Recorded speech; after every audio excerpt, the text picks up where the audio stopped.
Hello students, welcome to Pure Mathematical academy.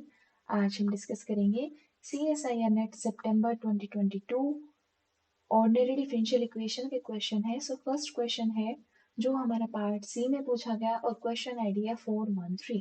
Consider the linear system y dash is equals to ay plus h where a हमें एक matrix given है 2 cross 2 की 1 1 4 इन minus 2 और h की value है हमारी 3t plus 1 and 2t plus 5. Suppose yt is a solution such that limit t tends to infinity yt by t is equals to d belongs to R2. Then what is the value of d? हमें d की value find out करनी है और जो हमें system of equation दिया गया है वो हमारा non homogeneous system of equation है। सबसे पहले जो हमें h गिवन है उसको हम सिस्टमेटिक वे में लिख लेते हैं। h हम लिख सकते हैं 3 by 2 3 by 2 3 2 t प्लस 1 5। हमने h को इस तरीके से अरेंज किया। h का यूज हम करेंगे पर्टिकुलर इंटीग्रल फाइंड आउट करने के लिए। सबसे पहले हम CF फाइंड आउट कर लेते हैं। वो फाइंड आउट करने के लिए हमें a की आइगन वैल्यूज फाइंड आउट करनी पड़ेंगी।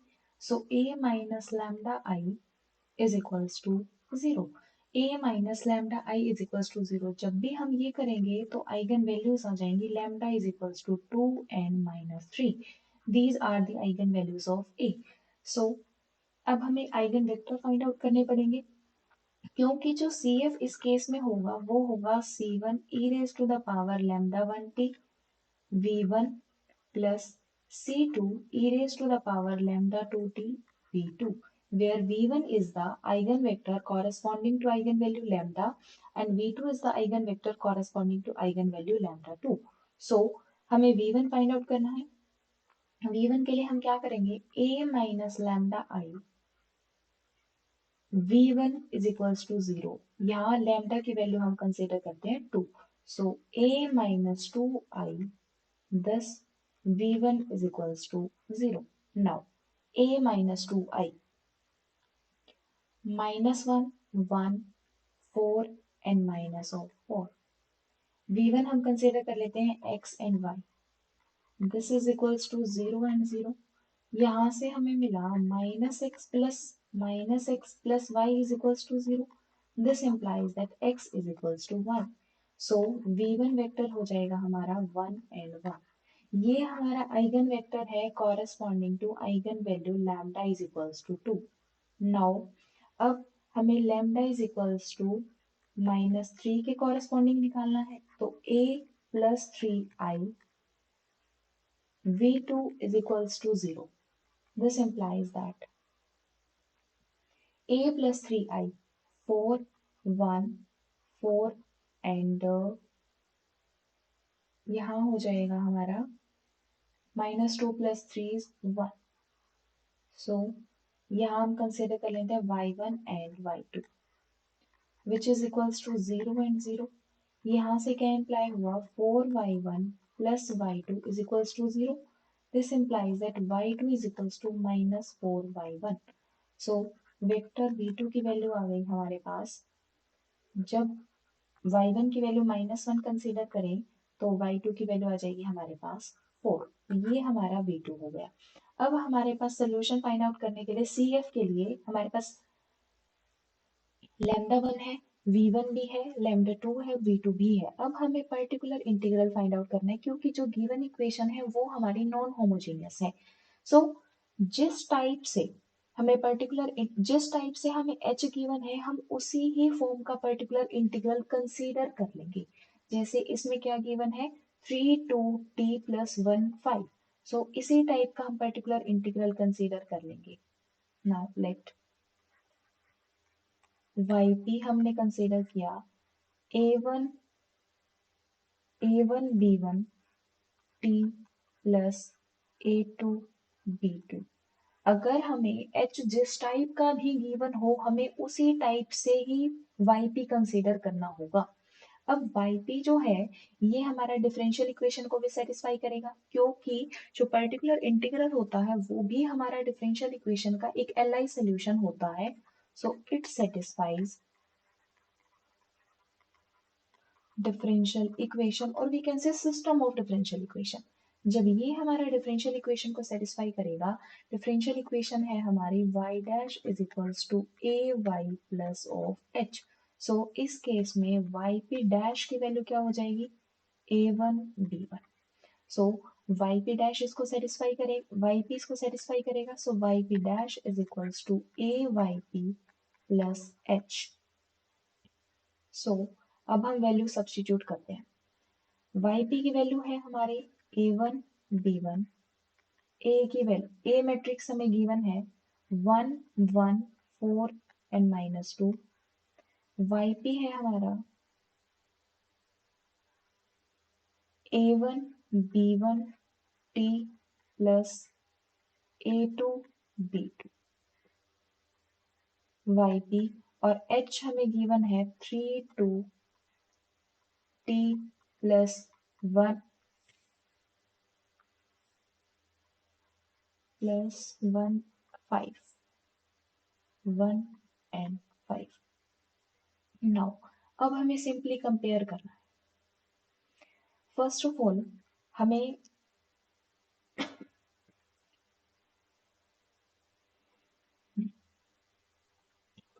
इस मैट्रिक्स की इससे मल्टीप्लाई हमें करनी पड़ेगी। सो आफ्टर मल्टीप्लीकेशन आ जाएगा हमारा a1 प्लस b1, यहाँ आ जाएगा 4a1 माइनस 2b1, t हमारा बाहर है।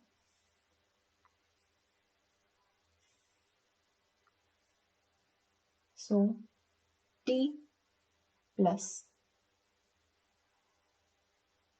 a2 plus b2, 4a2 minus 2b2 plus 3 2 t plus 1 5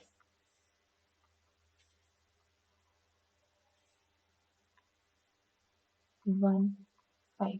अब हमें सिर्फ टर्म्स कलेक्ट करनी है। टर्म्स कलेक्ट हम कैसे करें, टी वाली टर्म हम एक साथ ले लेते हैं, a1 plus b1 plus 3, 4a1 minus 2b1 plus 2t, and जो टर्म्स t कंटेन नहीं करती उनको एक साथ a2 plus b2 plus 1 and 4a2 minus 2b2 plus 5। अब हमें सिर्फ left and right hand side को कंपेयर करना है। कंपेयर करके जब हम लेफ्ट साइड में देख रहे हैं तो हमारी कोई भी टी टर्म कंटेन नहीं कर रही। सो यहाँ से इम्प्लाई हुआ कि a1 plus b1 plus 3 is equals to 0 होगा, 4a1 minus 2b1 plus 2 is equals to 0 होगा, a2 plus b2 plus 1, a2 plus b2 plus 1 की वैल्यू क्या हो जाएगी, a1 हो जाएगी। और next 4a2 minus 2b2 plus 5 की वैल्यू हमारी b2 हो जाएगी, सब b1 हो जाएगी। तो अब हमें क्या करना होगा, a1 b1 की वैल्यू फाइंड आउट करनी पड़ेगी सबसे पहले। अब हम इन दोनों इक्वेशंस का यूज करते हुए a1 एंड b1 की वैल्यू फाइंड आउट करेंगे। देन उन a1 और b1 की वैल्यू हम यहाँ पर सब्स्टिट्यूट करके a2 और b2 की वैल्यू फाइंड आउट करेंगे। जब भी हम इन दो इक्वेशंस को सॉल्व करेंगे तो हमारे पास a1 की वैल्यू आ जाएगी -4/3 और b1 की वैल्यू आ जाएगी हमारे पास -5/3। सो a1 और b1 की वैल्यू हम यहाँ पर सब्स्टिट्यूट करेंगे, इक्वेशन आ जाएंगी a2 plus b2 plus 1 is equals to -4/3 और 4a2 minus 2b2 plus 5 is equals to -5/3।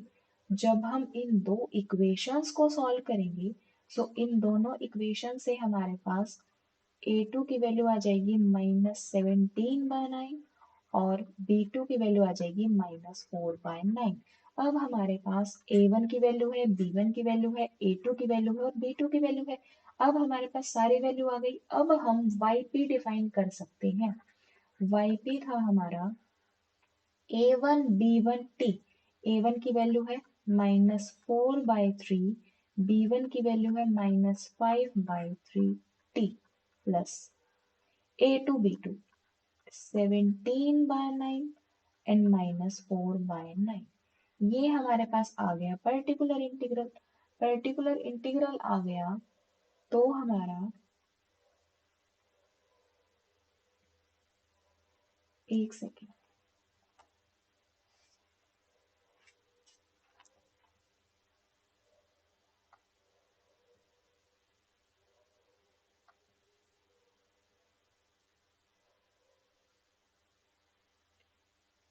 सो हमारे पास पर्टिकुलर इंटीग्रल आ गया। सो ओवरऑल हमारा जो सोल्यूशन होता है वो यहाँ टी की फॉर्म में है।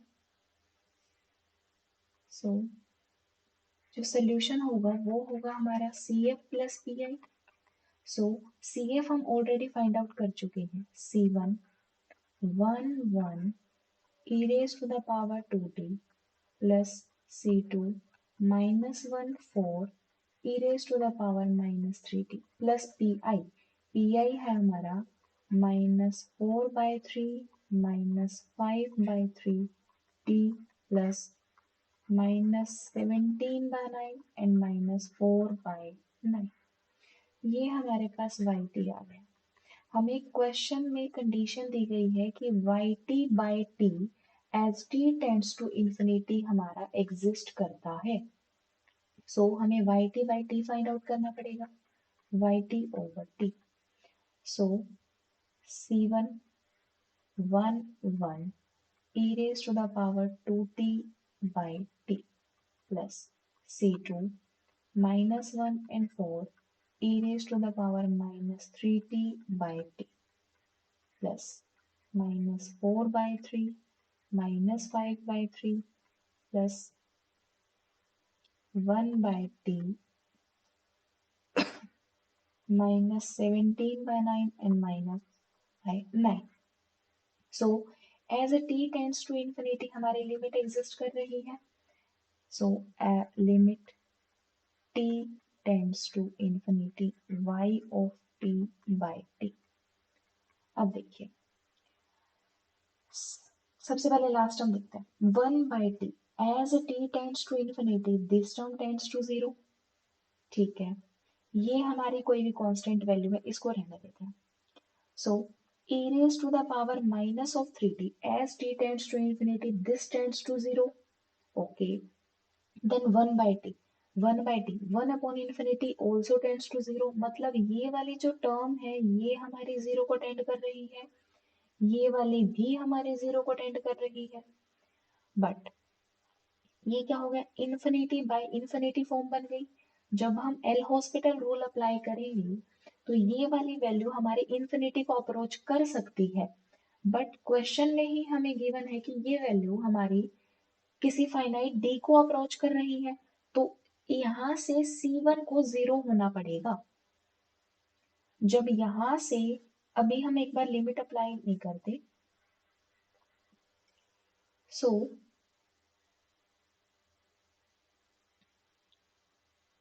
This exist as t tends to infinity. ये एग्जिस्ट कर रहा है, इससे इंप्लाई होगा कि C1 की वैल्यू हमारी 0 है। जब हमारा C1 0 होगा, सो C1 जब हमारा 0 होगा तो हमसे D की वैल्यू पूछी गई है। मतलब जब ये लिमिट हमारी इन t जब इंफिनिटी को अप्रोच करेगा तो इसकी लिमिट पूछी गई है। So limit y of t over t as t tends to infinity. C1 0 हो गया, ये हमारा 0 को ही अप्रोच कर रहा था, लास्ट टर्म भी हमारी 0 को अप्रोच कर रही थी, तो overall y t over t है वो हमारा अप्रोच करेगा -4/3 एंड -5/3। यही हमारे डी की वैल्यू हो जाएगी। तो ऑप्शंस देख लेते हैं अब कौन सा ऑप्शन हमारा करेक्ट होगा। सो देखिए, फर्स्ट ऑप्शन में ही हमें गिवन है -4/3 एंड -5/3, तो फर्स्ट ऑप्शन हमारा करेक्ट हो जाएगा, बाकी सभी हमारे गलत हो जाएंगे। और जो नेक्स्ट क्वेश्चन है उसमें हमें two initial value problem given है। कंसीडर द क्वेश्चन ID है 414। Consider the two initial value problem y dash is equals to y raised to the power 1/3 and y of 0 is equals to 0 and y dash of x y dash of x is equals to minus y raised to the power 1 by 3 and y of 0 is equals to 0. Which of the following statements are true? First is one is uniquely solvable, second is uniquely solvable, third one is one has multiple solutions, and the fourth one is second has multiple solutions. So इसको solve करने के लिए कल ही हमने जो last discuss किया था हमने जून 2023 उसमें भी क्वेश्चन पूछा गया था और उसी रिजल्ट पर ही बेस्ड सितंबर में भी क्वेश्चन पूछा गया है. सो रिजल्ट है हमारा जब y dash is equals to a y raise to the power alpha हो तो इसके पास हमारे यूनिक सोल्यूशन एग्जिस्ट करेंगे. इफ कब एग्जिस्ट करेंगे? जब a हमारा लेस देन जीरो हो और जो अल्फा है वो हमारा ओपन इंटरवल 0 1 में बिलोंग करे और बीटा हमारा कोई भी रियल नंबर हो और इसके पास इनफाइनाइटली सॉल्यूशंस एग्जिस्ट करेंगे. इनफाइनाइटली सॉल्यूशंस होंगे कब? जब a हमारा पॉजिटिव हो, अल्फा हमारा 0 1 में बिलोंग करे और बीटा हमारा कोई भी रियल नंबर हो. तो अभी इसी रिजल्ट के ही बेसिस पर हम दोनों ही प्रॉब्लम को डिस्कस कर लेते हैं. फर्स्ट है y dash is equals to y raise to the power 1 by 3. So first problem के केस में अल्फा की वैल्यू हमारी 1/3 है जो हमारे इंटरवल 0 1 में बिलोंग कर रही है. बीटा की वैल्यू हमें यहाँ एक कंडीशन साथ में होती है y ऑफ beta is equals to 0 then beta belongs to r. So इस केस में क्या है? बीटा की वैल्यू हमारी 0 है बट a की वैल्यू क्या है? 1 विच इज ग्रेटर देन 0. जब ग्रेटर देन 0 है तो कितने सॉल्यूशंस? इनफाइनाइटली. प्रॉब्लम 1 के पास इनफाइनाइटली सॉल्यूशंस हैं सो थर्ड हमारा करेक्ट हो जाएगा, फर्स्ट इनकरेक्ट हो जाएगा. सो सेकंड प्रॉब्लम को जब हम डिस्कस करें हमें a की वैल्यू गिवन है -1 which is less than 0. Alpha की वैल्यू है 1/3 जो हमारी इंटरवल 0 1 में बिलोंग कर रही है और बीटा की वैल्यू है 0. सो इस केस में हमारा यूनिक सोल्यूशन एग्जिस्ट करेगा. सो सेकेंड प्रॉब्लम के पास हमारा यूनिक सॉल्यूशन है सो सेकेंड हमारा ऑप्शन करेक्ट हो जाएगा, फोर्थ ऑप्शन इनकरेक्ट हो जाएगा. So second and third options are correct. Thank you.